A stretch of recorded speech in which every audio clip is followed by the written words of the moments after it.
नमस्कार दोस्तों। चलिए सुनते हैं मुंशी प्रेमचंद के द्वारा लिखी कहानी जिसका नाम है सैलानी बंदर। चलिए कहानी शुरू करते हैं। जीवन दास नाम का एक गरीब मदारी अपने बंदर मन्नू को नचाकर अपनी जीविका चलाया करता था। वो और उसकी स्त्री बुधिया दोनों मन्नू को बहुत प्यार करते थे। उनके कोई संतान न थी। मन्नू ही उनके स्नेह और प्रेम का पात्र था। दोनों उसे अपने साथ खिलाते और अपने साथ सुलाते थे।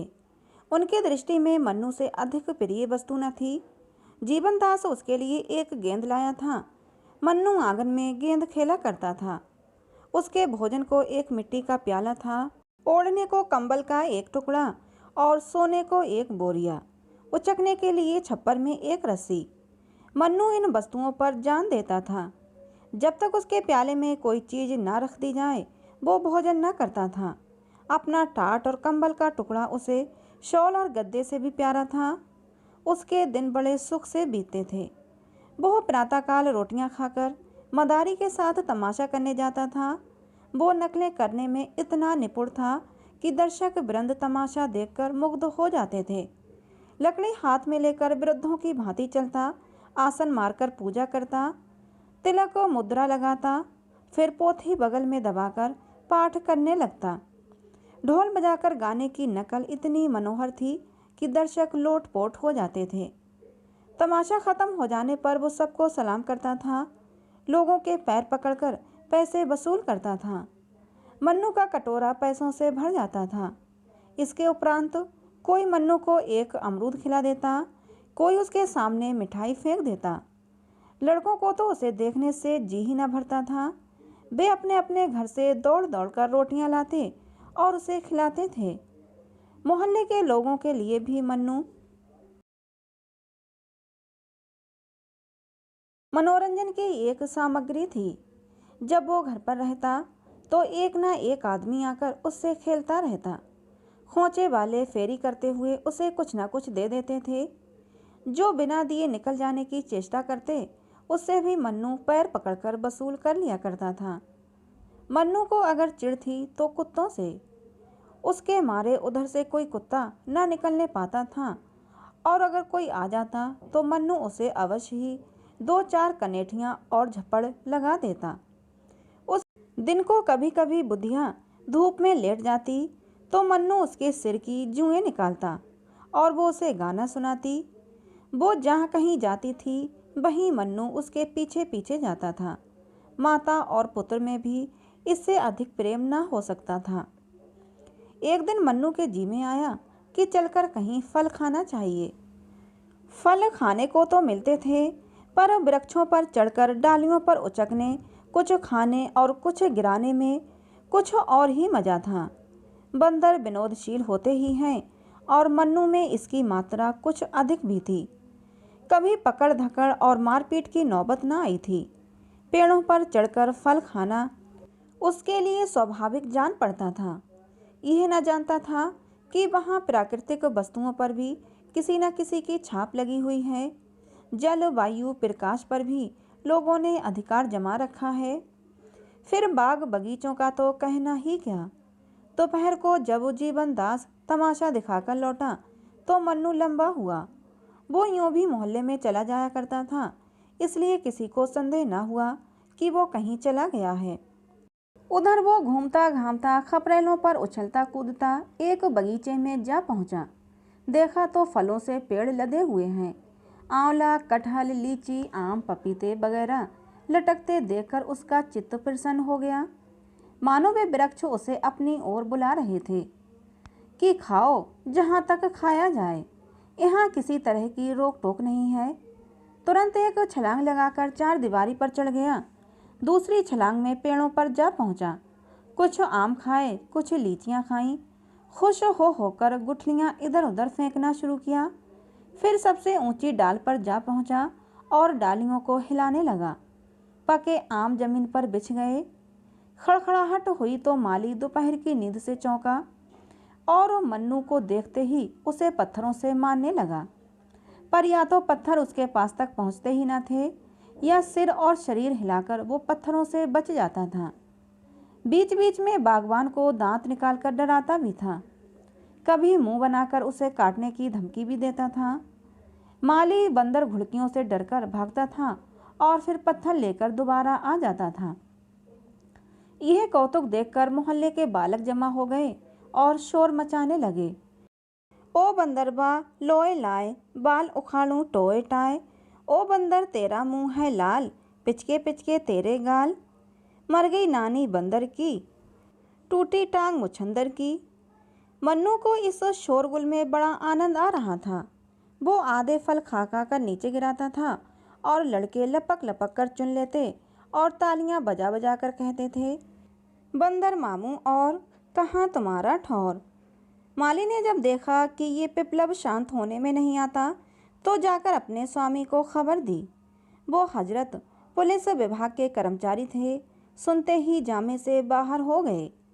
बंदर की इतनी मजाल कि मेरे बगीचे में आकर ऊधम मचावे। बंगले का किराया मैं देता हूँ, कुछ बंदर नहीं देता। यहाँ कितने ही असहयोगियों को लदवा दिया। अखबार वाले मेरे नाम से कांपते हैं, बंदर की क्या हस्ती है। तुरंत बंदूक उठाई और बगीचे में आ पहुँचे। देखा मन्नू एक पेड़ को जोर जोर से हिला रहा था। लाल हो गए और उसी तरफ बंदूक तानी। बंदूक देखते ही मन्नू के होश उड़ गए। उस पर आज तक किसी ने बंदूक नहीं तानी थी, पर उसने बंदूक की आवाज़ सुनी थी, चिड़ियों को मारे जाते देखा था, और ना देखा होता तो भी बंदूक से उसे स्वाभाविक भय होता। पशु बुद्धि अपने शत्रुओं से स्वतः सशंक हो जाती है। मन्नू के पांव मानो सुन्न हो गए। वो उछलकर किसी दूसरे वृक्ष पर भी ना जा सका, उसी डाल पर दुबक कर बैठ गया। साहब को उसकी ये कला पसंद आई और दया आ गई। माली को भेजा, जाकर बंदर को पकड़ ला। माली दिल में तो डरा, पर साहब के गुस्से को जानता था। चुपके से वृक्ष पर चढ़ गया और हजरत बंदर को एक रस्सी में बांध लाया। मन्नू साहब को बरामदे में एक खंबे से बांध दिया गया। उसकी स्वच्छंदता का अंत हो गया। संध्या तक वहीं पड़ा हुआ करुण स्वर में कूं कूं करता रहा। सांझ हो गई तो एक नौकर उसके सामने एक मुट्ठी चने डाल गया। अब मन्नू को अपनी स्थिति के परिवर्तन का ज्ञान हुआ। न कंबल न टाट, जमीन पर पड़ा बिसूर रहा था। चने उसने छुए भी नहीं। पछता रहा था कि कहाँ से फल खाने निकला। मदारी का प्रेम याद आया। बेचारा मुझे खोजता फिरता होगा। मदारिन प्याले में रोटी और दूध लिए मुझे मन्नू मन्नू पुकार रही होगी। हाँ विपत्ति, तूने मुझे कहाँ लाकर छोड़ा। रात भर वो जागता रहा और बार बार खंबे के चक्कर लगाता रहा। साहब का कुत्ता टॉमी बार बार डराता और भूखता था। मन्नू को उस पर ऐसा क्रोध आता था कि अगर पा जाऊं तो मारे चपत्तों के चौंधिया दूं, पर कुत्ता निकट न आता, दूर से ही गरज कर रह जाता था। रात गुजरी तो साहब ने आकर मन्नू को 2-3 ठोकरें जमाई। सुअर, रात भर चिल्ला चिल्ला कर नींद हराम कर दी, आँख तक न लगी। बचा, आज भी तुमने अगर गुल मचाया तो गोली मार दूंगा। यह कहकर वो तो चले गए। अब नटखट लड़कों की बारी आई। कुछ घर के और कुछ बाहर के लड़के जमा हो गए। कोई मन्नू को मुंह चिढ़ाता, कोई उस पर पत्थर फेंकता और कोई उसको मिठाई दिखाकर ललचाता था। कोई उसका रक्षक न था, किसी को उस पर दया न आती थी। आत्मरक्षा की जितनी क्रियाएं उसे मालूम थीं, सब करके हार गया। प्रणाम किया, पूजा पाठ किया, लेकिन उसके उपहार यही मिला कि लड़कों ने उसे और भी दिक करना शुरू किया। आज किसी ने उसके सामने चने भी न डाले, और यदि डाले तो भी वो खा न सकता था। शोक ने भोजन की इच्छा न रखी थी। संध्या समय मदारी पता लगाता हुआ साहब के घर पहुंचा। मन्नू उसे देखते ही ऐसा अधीर हुआ मानो जंजीर तोड़ डालेगा और खंबे को गिरा देगा। मदारी ने जाकर मन्नू को गले से लगा लिया और साहब से बोला, हुजूर, भूल चूक तो आदमी से भी हो जाती है, यह तो पशु है। मुझे चाहे जो सजा दीजिए, पर इसे छोड़ दीजिए। सरकार, यही मेरी रोटियों का सहारा है। इसके बिना हम 2 प्राणी भूखों मर जाएंगे। इसे हमने लड़के की तरह पाला है। जब से ये भागा है मदारिन ने खाना खाना छोड़ दिया है। इतनी दया कीजिए सरकार, आपका अखबार सदा रोशन रहे, इससे भी बड़ा ओहदा मिले। कलम चाक हो, मुद्दई बेबाक हो, आप हैं सपूत, सदा रहें मजबूत, आपके बैरी को दावे भूत। मगर साहब ने दया का पाठ न पढ़ा था। घुड़क कर बोले, चुप रहे पाजी, टेंटे करके दिमाग चाट गया। बंदर छोड़कर बाग का सत्यानाश कर डाला। अब खुशामद करने चले हो, जाकर देखो तो इसने कितने फल खराब कर दिए। अगर इसे ले जाना चाहता है तो 10 रुपया लाकर मेरी नज़र कर, नहीं तो चुपके से अपनी राह पकड़। ये तो यहीं बंधे बंधे मर जाएगा या कोई इतने दाम देकर ले जाएगा। मदारी निराश होकर चला गया। 10 रुपये कहाँ से लाता। बुधिया से जाकर हाल कहा। बुधिया को अपनी तरस पैदा करने की शक्ति पर ज़्यादा भरोसा था। बोली, बस देख ली तुम्हारी करतूत, जाकर लाठी सी मारी होगी। हाकिमों से बड़े दाव पेंच की बातें की जाती हैं, तब कहीं जाकर वे पसीते हैं। चलो मेरे साथ, देखो छुड़ा लाती हूँ कि नहीं। यह कहकर उसने मुन्नू का सब सामान एक गठरी में बांधा और मदारी के साथ साहब के पास आई। मन्नू अब की इतनी जोर से उछला कि खंबा हिल उठा। बुधिया ने कहा, सरकार, हम आपके द्वार पर भीख मांगने आए हैं, ये बंदर हमको दान दे दीजिए। साहब, हम दान देना पाप समझते हैं। मदारिन, हम देश देश घूमते हैं, आपका जस गावेंगे। साहब, हमें जस की चाह या परवाह नहीं है। मदारिन, भगवान आपको इसका फल देंगे। साहब, मैं नहीं जानता भगवान कौन भला है। मदारिन, महाराज, क्षमा की बड़ी महिमा है। साहब, हमारे यहाँ सबसे बड़ी महिमा दंड की है। मदारिन, हुजूर, आप हाकिम हैं, हाकिमों का काम है न्याय करना। फलों के पीछे 2 आदमियों की जान न लीजिए, न्याय से ही हाकिम की बड़ाई होती है। साहब, हमारी बड़ाई क्षमा और न्याय से नहीं, और न न्याय करना हमारा काम है, हमारा काम है मौज करना। बुधिया की एक भी युक्ति इस अहंकार मूर्ति के सामने न चली। अंत को निराश होकर वो बोली, हुजूर, इतना हुक्म तो दे दें कि ये चीज़ें बंदर के पास रख दूं, इन पर ये जान देता है। साहब, मेरे यहाँ कूड़ा करकट रखने की जगह नहीं है। बुधिया हताश होकर लौट गई। टॉमी ने देखा मन्नू कुछ बोलता नहीं तो शेर हो गया। भौंकता भौंकता मन्नू के पास चला आया। मन्नू ने लपक कर उसके दोनों कान पकड़ लिए और इतने तमाचे लगाए कि उसे छठी का दूध याद आ गया। उसकी चिल्लाहट सुनकर साहब कमरे से निकल आए और मन्नू के कई ठोकरें लगाईं। नौकरों को आज्ञा दी कि इस बदमाश को 3 दिन तक कुछ खाने को मत दो। संयोग से उसी दिन एक सर्कस कंपनी का मैनेजर साहब से तमाशा करने की आज्ञा लेने आया।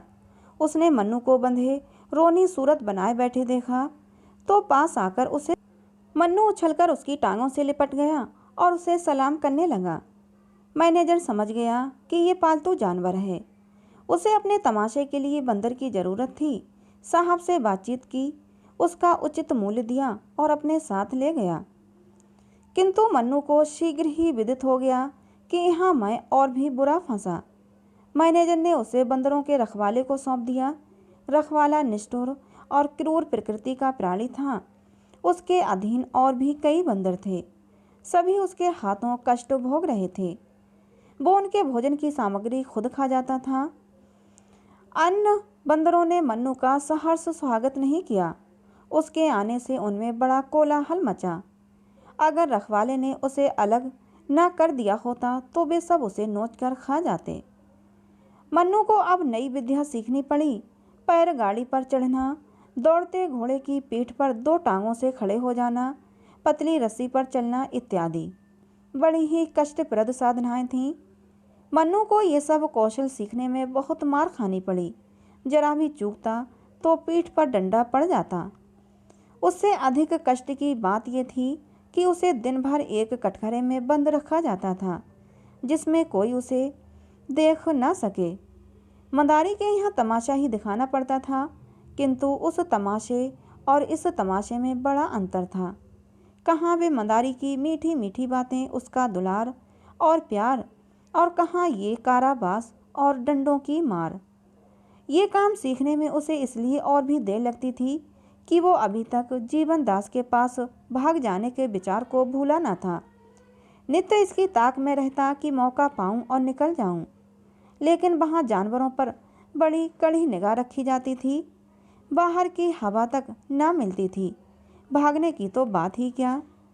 काम लेने वाले सब थे, लेकिन खिलाने वाले कोई भी न था। साहब की कैद से तो मन्नू जल्द ही छूट गया था, लेकिन इस कैद में 3 महीने बीत गए। शरीर घुल गया, नित्य चिंता घेरे रहती थी, पर भागने का कोई ठीक ठिकाना न था। जी चाहे या न चाहे उसे काम अवश्य करना पड़ता था। स्वामी को पैसों से काम था, वो जिए चाहे मरे। संयोगवश एक दिन सर्कस के पंडाल में आग लग गई। सर्कस के नौकर चाकर सब जुआरी थे। दिन भर जुआ खेलते, शराब पीते और लड़ाई झगड़ा करते थे।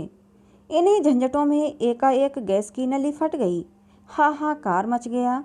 दर्शक वृंद जान लेकर भागे। कंपनी के कर्मचारी अपनी चीजें निकालने लगे। पशुओं की किसी को खबर न थी। सर्कस में बड़े बड़े भयंकर जीव जंतु तमाशा करते थे। 2 शेर, कई चीते, 1 हाथी, 1 रीछ था।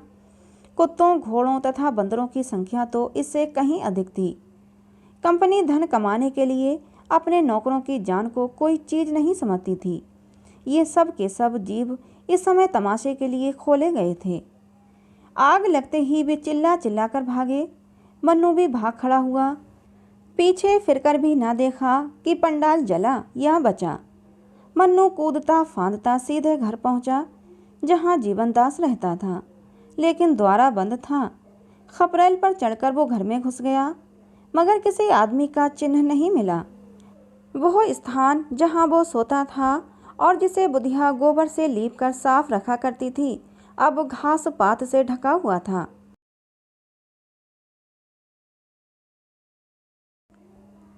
वह लकड़ी जिस पर चढ़कर कूदा करता था, दीमकों ने खा ली थी।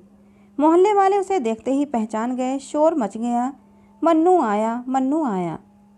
मन्नू उस दिन से रोज संध्या के समय उसी घर में आ जाता और अपने पुराने स्थान पर लेट रहता। वो दिन भर मोहल्ले में घूमा करता था। कोई कुछ दे देता तो खा लेता था, मगर किसी की कोई चीज़ नहीं छूता था। उसे अब भी आशा थी कि मेरा स्वामी यहाँ मुझसे अवश्य मिलेगा। रातों को उसके कराहने की करुण ध्वनि सुनाई देती थी।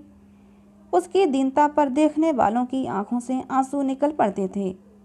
इस प्रकार कई महीने बीत गए। एक दिन मन्नू गली में उसने देखा एक बुढ़िया नंगे बदन, एक चीथड़ा कमर में लपेटे, सिर के बाल छिटकाए, भूतनियों की तरह चली आ रही है, और कई लड़के उसके पीछे पत्थर फेंकते, पगली नाना की हाँक लगाते, तालियां बजाते चले जा रहे हैं। वो रह रहकर रुक जाती है और लड़कों से कहती है, मैं पगली नानी नहीं हूँ, मुझे पगली क्यों कहते हो। आखिर बुढ़िया जमीन पर बैठ गई और बोली, बताओ मुझे पगली क्यों कहते हो। उसे लड़कों पर लेश मात्र भी क्रोध न आता था। वो ना रोती थी ना हंसती थी। पत्थर लग भी जाता तो चुप हो जाती थी। एक लड़के ने कहा, तू कपड़े क्यों नहीं पहनती, तू पागल नहीं तो और क्या है।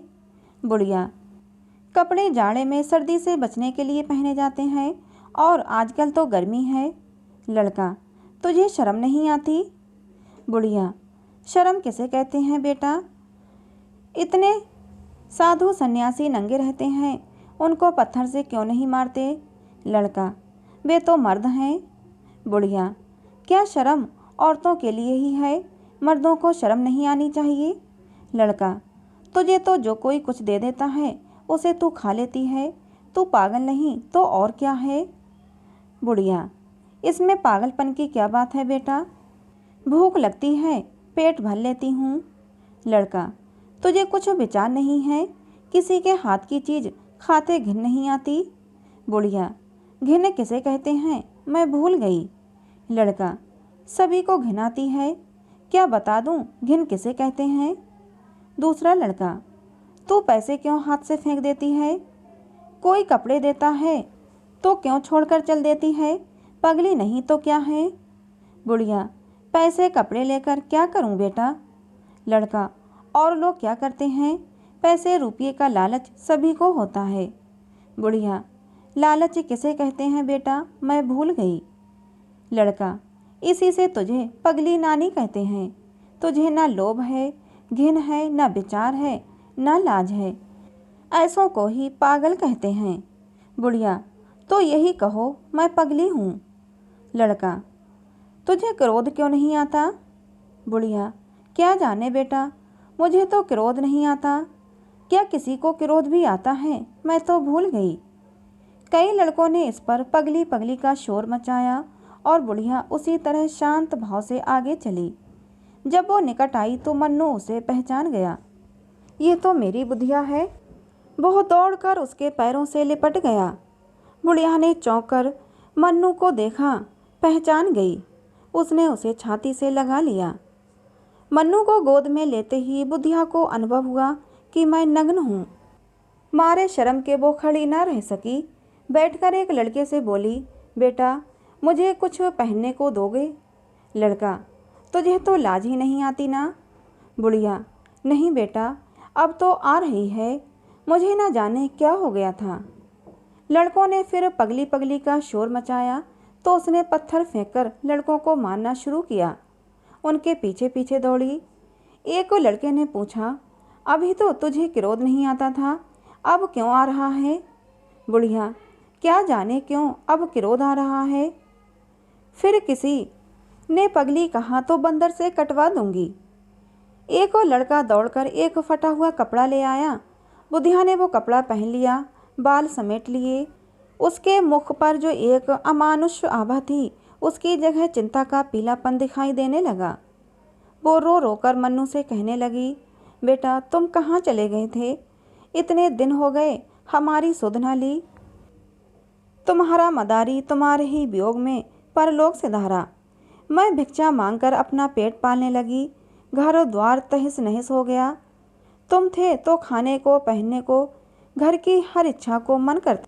तुम्हारे जाते ही सब इच्छाएं लुप्त हो गईं। अकेली भूख तो सताती थी, पर संसार में और किसी की चिंता न थी। तुम्हारा मदारी मरा, पर आंखों में आंसू न आए। वो खाट पर पड़ा कराता था और मेरा कलेजा ऐसा पत्थर का हो गया था कि उसकी दवा दारू की कौन कहे। उसके पास खड़ी तक ना होती थी। सोचती थी, यह मेरा कौन है।